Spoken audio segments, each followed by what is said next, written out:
give a background of who I am so people understand what I'm going to say and why I'm saying it. I immigrated to Nigeria in the year 2000. I was 15 years old. Obasanjo just took over in 1999, a year after that, before I arrived. I did my primary school in Nigeria, secondary school, wrote my WAEC in Nigeria. I went to New Horizons College in Niger State, Minna. I live in the Middle Belt. I've been to Kwara State many times. I speak Hausa very well. So I'm a half Nigerian, I will say, because I live in that country for more than 10 years. And I spend most part of my life there, and I have friends, family up till now in Nigeria. So if you wrote common entrance and you wrote WAEC, you should know Nigerian history, you should know the politics. And me being a Pan-Africanist, I have followed through most of the political activities in Nigeria. So that's what gave me, just to give you a background of who I am, so that I will be able to make analysis on the ongoing issues in Nigeria. Kwara State, so you have Yoruba language, but the Kwara people, sometimes some of them speak Hausa as well. So my Yoruba is not good. So what I want to speak here tonight, my issue of Nigeria. I'm from Liberia, by the way. The name of my country is Liberia. And if you know Liberia, Nigeria helped us in the 90s when we had civil war in our country. Liberia was falling apart. We fought civil war, from 1999 down to 2003, and Nigerian forces helped quench the civil war in Liberia. So Nigeria was the hope of the continent, the giant of Africa, the country we all look up to and say, one day in the future, this is going to be our China. This is going to be our United States. If Nigeria succeeds, Africa succeeds. Every African, especially if you live in West Africa area, I'm not talking about regular people or people who really analyze issue, you will know that Nigeria was the hope of the continent. But unfortunately, in the last 10 years, we've seen Nigeria going down the drain. We've seen Nigeria promising future now becoming dashed, and we've seen that it seems that there's no hope. So when people are making a lot of analysis, I come in and tell them that this is my own understanding.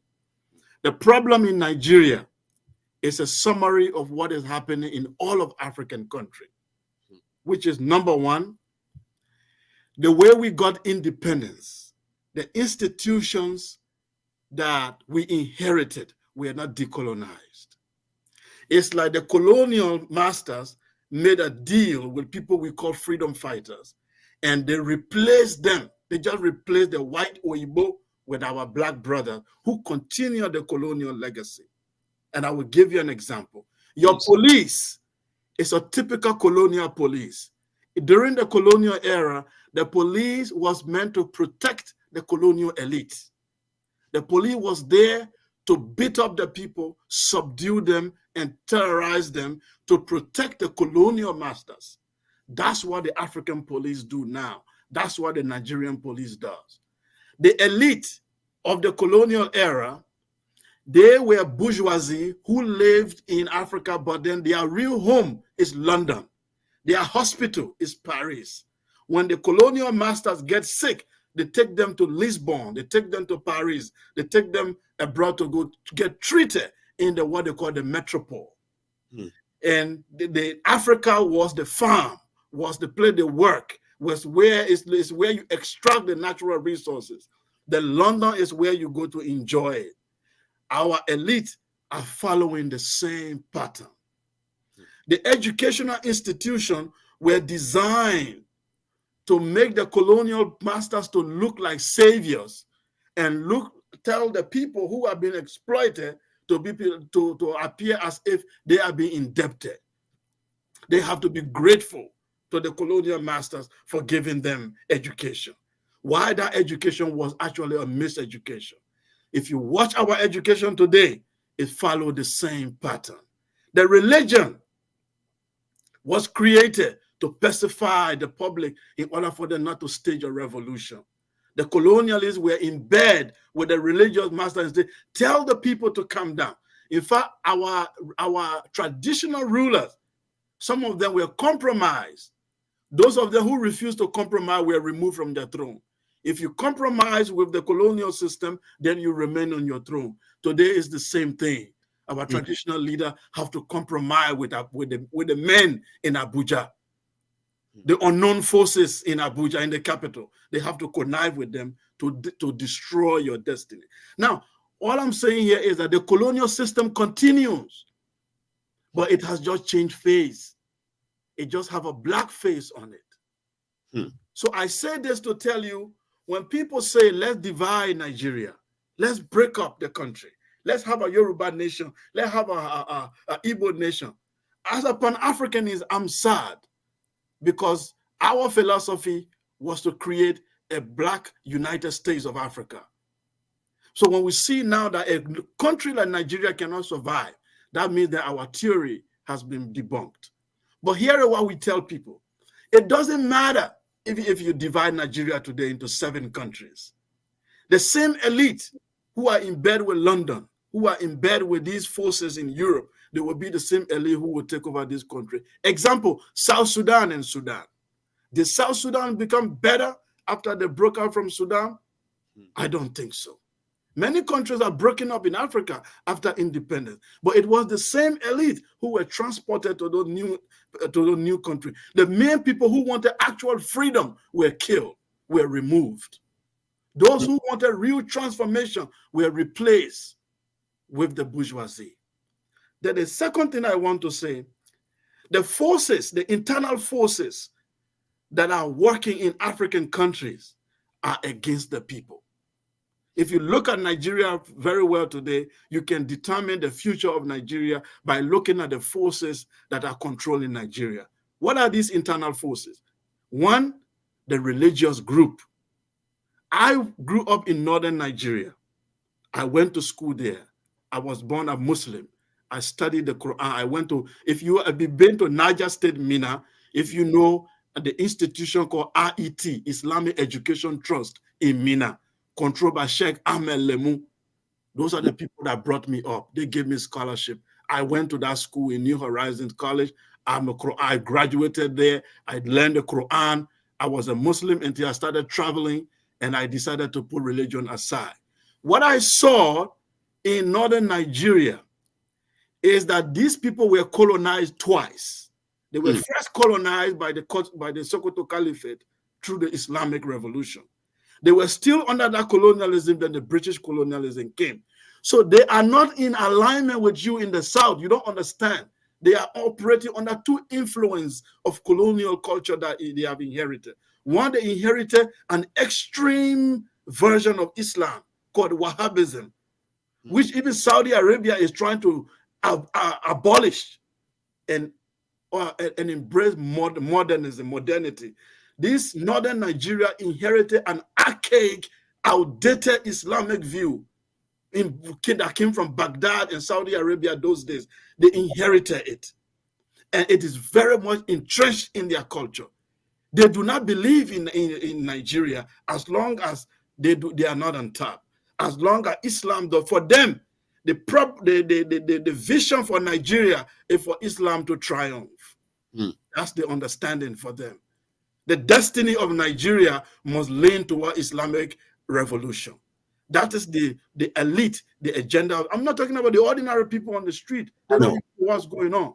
But the elite, that was the thinking of Usman Dan Fodio. That was the thinking of Sir Amadou Bello. That was the thinking of all these elite that came up. They designed, when they took over the army, you don't understand why they influenced the army in Nigeria. Their vision is to lead what Islamic revolution. Now, for you guys in the South, you had only one colonialism, which is the European. That's why there are people, Chris, John, Johnson.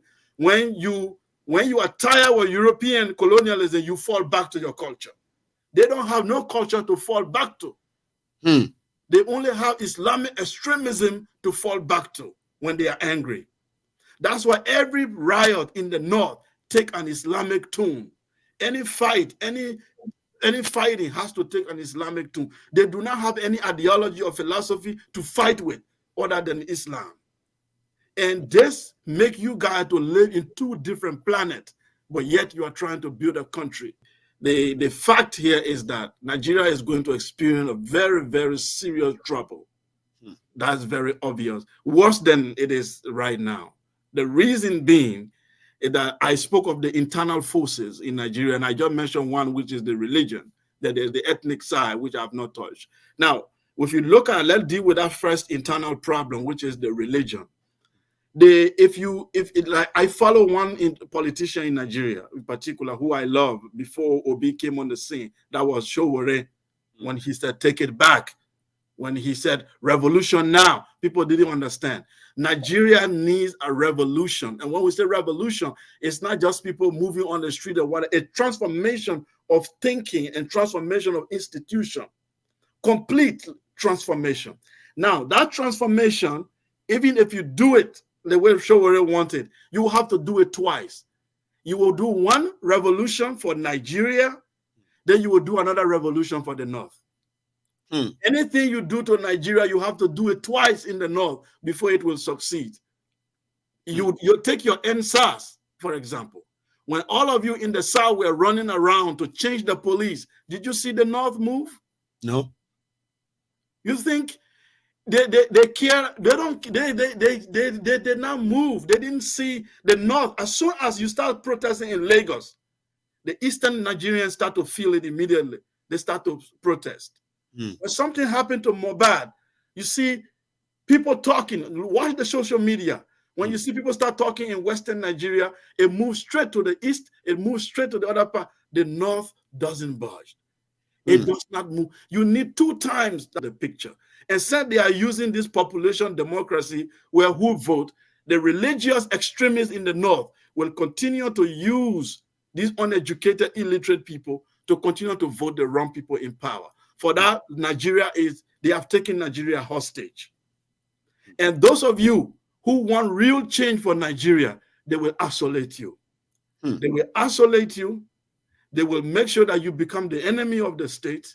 And if you don't take time, they will eliminate you one by one until this pact that they created, South-North, which is a fake pact that they created. You know, Buhari, then after that, Tinubu will rule, then another Yoruba. The truth is, the extremists in the North are looking for elements, religious, Islamic element in the Yoruba ethnic group to use them to destabilize that mighty people who have built empires like Oyo and other places long before anything. But they are looking for some weak elements. Like Tinubu is a weak element. People think he's powerful, but he's a weak element in the Yoruba war. These are the weak elements they want to use to be able to push the Islamic agenda. People have been telling you that Islamic agenda is a lie. No, it's true. I can tell you that I was born a Muslim. My people have been Muslim since the 7th century. I'm a Madinga. And we have been Muslim. There is nobody in my ethnic group who is Christian. All my people have been Muslim. And I studied Islam in northern Nigeria. And I'm telling you, the agenda is to push that country toward Islamic agenda or destroy it completely. So to your question, I will tell you that Nigeria does not have a bright future for now. It doesn't have a bright future for now. The elements that are in the North, and most of them are receiving grants. Some of them, even in university, they are getting grants from this Qatar, and all the extreme Islamic group are giving them money. And they are building, their power is increasing day by day in the political system. They are even creating billionaires that eventually tomorrow they want to control Western part of Nigeria. The East a little bit stubborn for them. Eastern Nigeria is stubborn. That's why they are isolating them. The isolation of so-called Igbo, it's not because Igbo hate Nigeria. Igbos are the most Nigerian than any Nigerian. They are every part of Nigeria you find them. They have their own problem for sure, like every African group. But the issue, they are not the problem.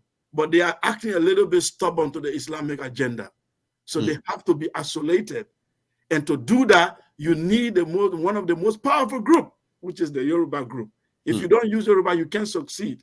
And the Yoruba group is very educated. So what do? You look for the weak one among them, which is the Islamized ones, and play on their religious sentiment. And then you destabilize the country.